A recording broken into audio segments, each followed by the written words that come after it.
Hello friends, welcome to our channel. இன்றைக்கி வீடியோவில் என்ன பார்க்க போகிறோம் அப்படின்னு பார்த்தோம்னா, நம்ம சேனலை தொடர்ந்து பார்க்குறவங்களுக்கு தெரியும், மாதம் ஒரு மணி சேவிங் சேலஞ்ச் எடுத்து அதை வந்து நான் சேவ் பண்ணிகிட்ருக்கிறேன். அந்த மாதிரி இந்த மாதத்தில் நான் செய்யக்கூடிய மணி சேவிங் சேலஞ்ச் பார்த்திங்கன்னா ஒரு 3 விதமான சேமிப்புகள் பண்ணலாம் அப்படின்னு இருக்கேன். நம்ம சேனலை தொடர்ந்து பார்க்குறவங்க நிறைய பேர் இதை ஃபாலோ பண்ணி நிறைய அமௌண்ட் வந்து சேவ் பண்ணதாக கமெண்ட்டில் சொல்லிட்டு இருக்கிறீங்க. உங்கள் அத்தனை பேருக்கும் என்னுடைய மனமார்ந்த நன்றிகளை தெரிவிச்சுக்கிறேன். தொடர்ந்து நீங்கள் சேமிக்கணும் அப்படின்னு கேட்டுக்கிறேன். வீடியோக்கு போகிறதுக்கு முன்னாடி நம்ம சேனலை பார்த்து சப்போர்ட் பண்ணிட்டு இருக்கிறேன் உங்கள் அத்தனை பேருக்கும் என்னுடைய மனமார்ந்த நன்றிகளை தெரிவிச்சுக்கிறேன். தொடர்ந்து சப்போர்ட் பண்ணுங்கள். சப்ஸ்கிரைப் பண்ணலை அப்படின்னா சப்ஸ்கிரைப் பண்ணிவிட்டு பாருங்கள் அப்படின்னு கேட்டுக்கிறேன். வாங்க வீடியோக்குள்ளே போவோம். இந்த மாதத்திற்கான மணி சேவிங் சேலஞ்ச் பார்த்தீங்கன்னா, நீங்கள் வந்து எந்த மாதத்தில் வேணாலும் இந்த மாதிரி ஒரு மணி சேவிங் சேலஞ்சை பண்ணுறதுக்கு நீங்கள் ட்ரை பண்ணலாம். இந்த மாதம் தான் பண்ணணும் அப்படிங்கிற அவசியம் கிடையாது. இந்த நீங்கள் வந்து எப்படி வந்து மெத்தடு அப்படிங்கிறத மட்டும் தெரிஞ்சுக்கிட்டு நீங்கள் வந்து ஃபாலோ பண்ணலாம். என்னுடைய கோல் பார்த்தீங்கன்னா இந்த மாதம் ரூ. 2500 ஏன்னா நம்மளுடைய செலவுகள் அப்படிங்கிறதுலேருந்து அவ்வளோதான் சேமிக்க முடியுங்கிறதுனால குறைவான அமௌண்ட்டு எடுத்திருக்கேன். ஏன்னா நான் வந்து மேக்ஸிமம் 99% வந்து பட்ஜெட்டில் இருக்க அமௌண்ட்டுக்குள்ளே தான் நான் செலவு பண்ணுவேன். அப்போ அதிலேருந்து என்னால் சேமிக்கணும் அப்படிங்கிறப்போ கொஞ்சம் கடினமாக இருக்குது. அதனால் நான் வந்து ரூ. 2500 போட்டிருக்கிறேன். இந்த சேமிப்பு அப்படிங்கிறது நான் வந்து 3 விதமாக சேமிக்க போகிறேன். தின சேமிப்பு, வார சேமிப்பு, மாத சேமிப்பு. அது எப்படி சேமிக்க போகிறேன் அப்படின்னு பார்த்தீங்கன்னா, தின சேமிப்பு அப்படிங்கிறது 5 நாள் மட்டும் சேமிக்கலாம் அப்படின்னு நினச்சிருக்கேன். நம்ம சேனலை தொடர்ந்து பார்க்குறவங்களுக்கு தெரிஞ்சிருக்கும், நான் வந்து மணி சேவிங் சேலஞ்ச் அப்படிங்கிறத பண்ணுறதுக்காக இந்த மாதிரி ஒரு சில்வர் உண்டியல் வச்சு நான் சேவ் பண்ணிகிட்ருக்கிறேன். இந்த சில்வர் உண்டியலில் தான் நான் ஒவ்வொரு முறையும் சேமிக்கிறேன். இதில் வந்து பார்த்திங்க அப்படின்னா 5 நாள் இந்த மாதம் சேமிக்கலாம் அப்படின்ட்டு இருக்கேன். இந்த 5 நாட்கள் எப்படி சேமிக்க போகிறேன் அப்படின்னு பார்த்தீங்கன்னா, ஃபஸ்ட்டு நாள் வந்து ஒரு ரூ. 140 எடுத்து சேமிக்கலாம் அப்படின்னு நினச்சிருக்கேன். எப்படி வந்து உங்களால் வந்து ரூ. 140 எடுத்து சேமிக்க முடியும் அப்படின்னு நீங்கள் கேட்கலாம். வாரத்தோட முதல் நாள் அப்படிங்கிறப்ப கண்டிப்பாக கையில் வந்து கொஞ்சம் கூடுதலான அமௌண்ட் இருக்கும். அதனால் ஃபஸ்ட் நாள் 140, ரெண்டாவது நாள் ரூ. 100. அதாவது இங்கே வந்து எவ்வளோ குறைச்சிருக்கோம் அப்படின்னு பார்த்தீங்கன்னா ரூ. 40. இங்கே வந்து ரூ. 40 கம்மி பண்ணி நம்ம வந்து என்ன பண்ண போகிறோம் அப்படின்னா ரூ. 100 போட போகிறோம். ரெண்டாவது நாள் வந்து பார்த்திங்கன்னா ரூ. 100 சேமிக்கிறோம். அடுத்தது 3வது நாள் பார்த்திங்கன்னா இந்த இடத்துல ஒரு ரூ. 30 குறைச்சி ரூ. 70 நம்ம சேமிக்க போகிறோம். வாரத்தில் முதல் நாளில் கொஞ்சம் கூடுதலாக அமௌண்ட் இருக்கும், அப்புறம் போக போக குறைஞ்சிரும் இல்லைங்களா. அதனால் வந்து இங்கே ரூ. 30 அப்படின்னு எடுத்திருக்கேன். அடுத்தது வந்து பார்த்திங்கன்னா ரூ. 50. அதாவது இங்கே ரூ. 20 கம்மி பண்ணி ரூ. 50 சேமிக்கலாம் அப்படின்னு நினச்சிருக்கேன். அடுத்தது வந்து 50 ரூ. 10 குறைச்சி ரூ. 40 சேமிக்கலாம் அப்படின்னு நினச்சிருக்கேன். நிறைய பேர் எப்படி இப்போ வந்து சேமிக்கணும்னு நினைப்பாங்கன்னா, ஃபஸ்ட்டு வந்து சின்ன அமௌண்ட்டு அப்புறம் பெரிய அமௌண்ட்டு அப்படின்னு சேமிக்கணும் அப்படின்னு நம்ம ட்ரை பண்ணுவோம். பட் வந்து அது கொஞ்சம் சிக்கலாக தான் இருக்கும். ஏன்னா கையில் வந்து மாத தொடக்கத்தில் கொஞ்சம் கூடுதலாக இருக்கும், மாத கடைசி ஆக ஆக பணம் வந்து கொஞ்சம் கம்மியாக இருக்கும் இல்லைங்களா. அப்போ இருக்கிறப்போ கஷ்டமாக இருக்குங்கிறதுனால நான் இப்படி வந்து ரிவர்சல் ஆர்டரில் சேமிக்கலாம் அப்படின்னு பிளான் பண்ணியிருக்கேன். இது இல்லை அப்படின்னா நீங்கள் என்ன பண்ணலாம்னா 40, 30, 20, 10 குறைவான அமௌண்ட் இருக்கவங்க இப்படி கூட சேமிக்க ஆரம்பிக்கலாம். இந்த மாதிரியும் நீங்கள் ட்ரை பண்ணுங்கள். இதுதான் என்னுடைய முதல் சேமிப்பு. இதில் வந்து நம்மளை வந்து வாரத்தில் எவ்வளோ சேமிக்கிறோன்னு பார்த்தீங்கன்னா 140, 100, 70ன்னு போடுறதுக்கு 700ன்னு போட்டிருக்கேன்.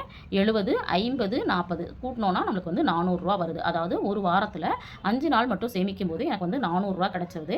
ஒரு வாரத்தில் எனக்கு வந்து ரூ. 400 கிடைக்குதுன்னா 4 வாரங்கள் நம்மளுக்கு மாதத்தில் இருக்கும் இல்லைங்களா.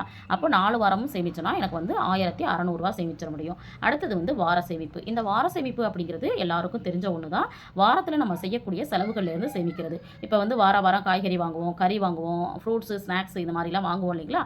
அதுக்கு எடுத்துகிட்டு போகும்பொழுது நம்ம கையில் கிடைக்கக்கூடிய அமௌண்ட்டை வந்து இந்த மாதிரி சில்லறைகள் கிடைக்கும் இல்லையா, அந்த சில்லறைகளை வந்து அப்பப்போ நம்ம வந்து எடுத்து போட்டு வச்சுக்கிட்டோம் அப்படின்னா நம்மளால் தொடர்ந்து என்ன பண்ண முடியும் சேமிக்க முடியும்.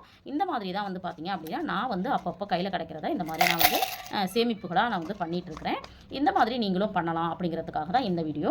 இதில் பார்த்திங்க அப்படின்னா ஒரு வாரம் எவ்வளோ சேமிக்கலாம் அப்படின்னு பிளான் பண்ணியிருக்கேன்னா கிட்டத்தட்ட வெறும் ரூ. 100 தான் சேமிக்கணும் அப்படின்னு நினச்சிருக்கேன். ஏன்னா அதுக்கு மேலே நம்ம வந்து பட்ஜெட்டுக்கே பார்த்திங்கன்னா நான் ஒதுக்கி இருக்கிற அமௌண்ட்டை நீங்கள் பார்த்துருப்பீங்க. குறைஞ்சபட்சம் 300, அதிகபட்சமாக ரூ. 400 தான் வாரம் செலவு பண்ணுற மாதிரி நான் ஒதுக்கியிருப்பேன். இதில் வந்து ரூ. 100 எடுத்து வைக்கிறதே கொஞ்சம் சிரமமான விஷயம் தான். அப்படி இருக்கிறப்ப அதிகமாக எடுத்து வைக்க முடியாதுங்கிறதுனால நான் ரூ. 100 மென்ஷன் பண்ணியிருக்கிறேன். அப்போ வாரம் ரூ. 100 எடுத்து வைக்கிறேன் அப்படின்னா 4 வாரம் ரூ. 400 எடுத்து வச்சிடலாம் அப்படின்னு பிளான் பண்ணியிருக்கிறேன். என்னால் எடுத்து வச்சு சேவ் பண்ண முடிஞ்சிச்சு அப்படின்னா கண்டிப்பாக ஒவ்வொரு மாதமும் நான் சேவ் பண்ணி காமிச்சிட்டு தான் இருக்கேன். ரூ. 2000 ரூ. 2500 அப்படின்னு சொல்லிட்டு அதுக்கு தான் அப்ராக்சிமேட்டாக போட்டிருக்கிறேன். இதை வந்து சேமிக்கணும் அப்படின்னு ட்ரை பண்ணுறேன். பட் ஒரு வாரம் சேமிக்க முடியுது, அடுத்த வாரம் சேமிக்க முடியல அப்படிங்கிறப்ப நம்மளுக்கு அமௌண்ட் குறையும், ஆனால் தொடர்ந்து சேமிக்கவும் முடியும். இப்போ இதில் வந்து பார்த்திங்கன்னா நான் வந்து ரூ. 400 சேமிச்சிடுறேன். ஆல்ரெடி ரூ. 1600 சேமிக்க பிளான் பண்ணியிருக்கிறேன். இங்கே ஒரு ரூ. 400. அடுத்தது பார்த்திங்க அப்படின்னா 3வது சேமிப்பு மாத சேமிப்பு. இந்த மாத சேமிப்பு எப்படி செய்ய போகிறேன் அப்படின்னு பார்த்தீங்கன்னா, மாதத்தினுடைய செலவுகள் இருக்குது இல்லைங்களா, மளிகை ஜாமான் வாங்குறது, பால் வாங்குறது, பிஸ்கெட் வாங்குறது அப்படின்னு சொல்லிட்டு நம்ம மாத செலவுகள் அப்படிங்கிறது ஈபி பில்லு, அப்புறம் பார்த்திங்க அப்படின்னா நமக்கு வந்து வாட்டர் பில்லு ஒரு சிலருக்கு வரும். அந்த மாதிரி என்னென்னலாம் செலவுகள் நம்ம வந்து ஷாப்பிங் போவோம், வீக்கெண்டில் வந்து செலவு பண்ணுறதுக்கு பணம் வச்சுருப்போம், பட்ஜெட் போட்டிருப்போம். இதில் எதுலலாம் நம்மளால் மிச்சப்படுத்த முடியுமோ அதிலலாம் கொஞ்சம் கொஞ்சம் கொஞ்சம் கொஞ்சமாக நம்ம மிச்சப்படுத்தி ஒரு ரூ. 500 சேமிக்கணும் அப்படின்னு நான் பிளான் பண்ணியிருக்கிறேன். இந்த ரூ. 500 சேமிக்கும் பொழுது நம்மளால் மாதத்தில் எவ்வளோ சேமிக்க முடியுது அப்படின்னு பார்த்தீங்கன்னா, டோட்டலாக ஃபஸ்ட்டு வந்து தின சேமிப்பில் வந்து ரூ. 1600 சேமிக்கிறேன், வார சேமிப்பில் ஒரு ரூ. 400 சேமிக்கிறேன், மாத சேமிப்பில் ஒரு ரூ. 500. இப்போ டோட்டலாக பார்த்தீங்கன்னா 1600, 400, 500 சேர்த்தோம்னா ரூ. 2500 சேமிக்க முடியும் அப்படின்னு நான் நம்பிக்கையோடு இதை சேமிக்க ஆரம்பிச்சிருக்கேன். மேக்ஸிமம் வந்து 4000 வரைக்கும் சேமிக்கிறதுக்கான வாய்ப்புகள் இருக்குது. இப்போ பட்ஜெட் அமௌண்ட் வந்து கொஞ்சம் கூடுதலாக நீங்கள் வச்சுருக்கீங்க அப்படின்னா கண்டிப்பாக வந்து பண்ண முடியும். இந்த வீடியோலேயே வந்து உங்களுக்கு வந்து குறைவான வருமானம் இருக்குது அப்படிங்கிறவங்க எப்படி சேமிக்கலாம் அப்படிங்கிறதுக்கான டிப்பையும் இதில் இன்க்ளூட் பண்ணுறேன். இது பார்த்தீங்க அப்படின்னா அதாவது சில்லறை சேமிப்பு.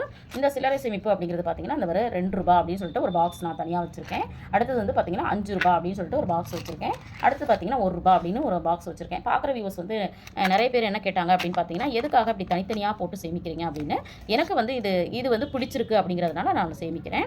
எனக்கு வந்து இதை வந்து இந்த மாதிரி காயின்ஸை வந்து கையில் எடுத்து பார்க்கும்போது ஓகே நம்ம கையில் வந்து இவ்வளோ அமௌண்ட் இருக்குது, இவ்வளோ என்னால் சேமிக்க முடியுது அப்படிங்கிற நம்பிக்கையை கொடுக்கும் அப்படிங்கிறதால இந்த மாதிரி நான் பிரித்து வச்சு சேமிச்சிட்ருக்கேன். சேமிக்கவே முடியல, என்னால் ரூ. 1 கூட சேமிக்க முடியல அப்படிங்கிறவங்க கண்டிப்பாக இந்த மாதிரி சேமிச்சு பாருங்கள். இது வந்து ரூ. 1 காயின். அடுத்தது இது பார்த்தீங்க அப்படின்னா ரூ. 2 காயின். இப்படிலாம் சேஞ்சஸே கிடைக்கிறதில்ல. அப்புறம் சிலர் வந்து கேட்குறீங்க இந்த மாதிரி காயின்ஸை வந்து எப்படி வந்து நோட்டாக மாற்றுறது அப்படின்னு சொல்லிட்டு. இதுவும் பார்த்தீங்கன்னா பக்கத்தில் இருக்கிற பால் கடை, மளிகை கடை அல்லது வந்து எங்கே வேணாலுமே நீங்கள் வந்து கொண்டு போய் கொடுத்தீங்கன்னா, ஏன்னா சில்லறை தட்டுப்பாடு அப்படிங்கிறது ரொம்ப ஜாஸ்தியாக இருக்குது, நீங்கள் எங்கே கொடுத்தாலுமே வாங்கிக்குவாங்க. இது பார்த்தீங்க அப்படின்னா ₹5. இந்த ₹5 பார்த்தீங்க அப்படின்னா இந்த மாதிரி நோட்டு வந்து யாராவது வச்சுருக்கீங்களா அப்படிங்கிறத கமெண்ட்டில் சொல்லுங்கள். இது வந்து செல்லாது அப்படின்னு கவர்மெண்ட் சொல்லிருச்சு. இருந்தாலும் நம்ம யூஸ் பண்ண ஒரு ₹5 நோட்டை நம்ம வந்து பத்திரமா பொக்கிஷமாக வச்சுக்கணும் அப்படிங்கிறதுக்காக இதை நான் வச்சுருக்கிறேன். அது மாதிரி பார்த்தீங்க அப்படின்னா அதே மாதிரி இந்த மாதிரி ₹5 காயின் எப்போல்லாம் கிடைக்குதோ அப்போல்லாம் பார்த்தீங்க அப்படின்னா இந்த மாதிரி ₹5 காயினை நான் வந்து சேவ் பண்ணிடுவேன். இந்த மாதிரி வாய்ப்பு கிடைக்கிற நீங்களுமே அப்பப்போ உங்கள் கையில் கிடைக்கிற அமௌண்ட்டை சில்லறையை அங்கங்கே போடாமல் இந்த மாதிரி நோட்டாக இந்த மாதிரி பாக்ஸில் போட்டு வைக்கும்போது நம்மளுக்கே ஒரு கான்ஃபிடென்ட் கிடச்சிரும். இதை வச்சு நான் என்ன பண்ணுறேன்னு பார்த்தீங்கன்னா, இந்த மாதிரி ஒரு 3 மாதம் 2 மாதத்தில் எனக்கு வந்து ஒரு ₹1000 அமௌண்ட் கிடைக்குதுன்னா இதை நான் அப்படியே என்ன பண்ணிடுவேன்னா கோல்டு காயினாக மாற்றிடுவேன். அப்படி தான் நான் வந்து கொஞ்சம் கொஞ்சமாக நான் சேவ் பண்ணி பணத்தையும் சேவ் பண்ணி கோல்டையும் சேவ் பண்ணிகிட்ருக்கிறேன். நான் எப்படியெல்லாம் சேவ் பண்ணுறேன் அப்படிங்கிறத உங்களோட ஷேர் பண்ணிக்கும் பொழுது உங்களுக்கும் அது வந்து யூஸ்ஃபுல்லாக இருக்கும் அப்படிங்கிறதுக்காக மட்டும்தான் இந்த வீடியோ மூலமாக உங்களுக்கும் ஒரு பயனுள்ள தகவல் கிடச்சிருக்கும் அப்படின்னு நினைக்கிறேன். இந்த வீடியோ உங்களுக்கு யூஸ்ஃபுல்லாக இருந்துச்சு அப்படின்னா கண்டிப்பாக கமெண்ட் பண்ணுங்கள்.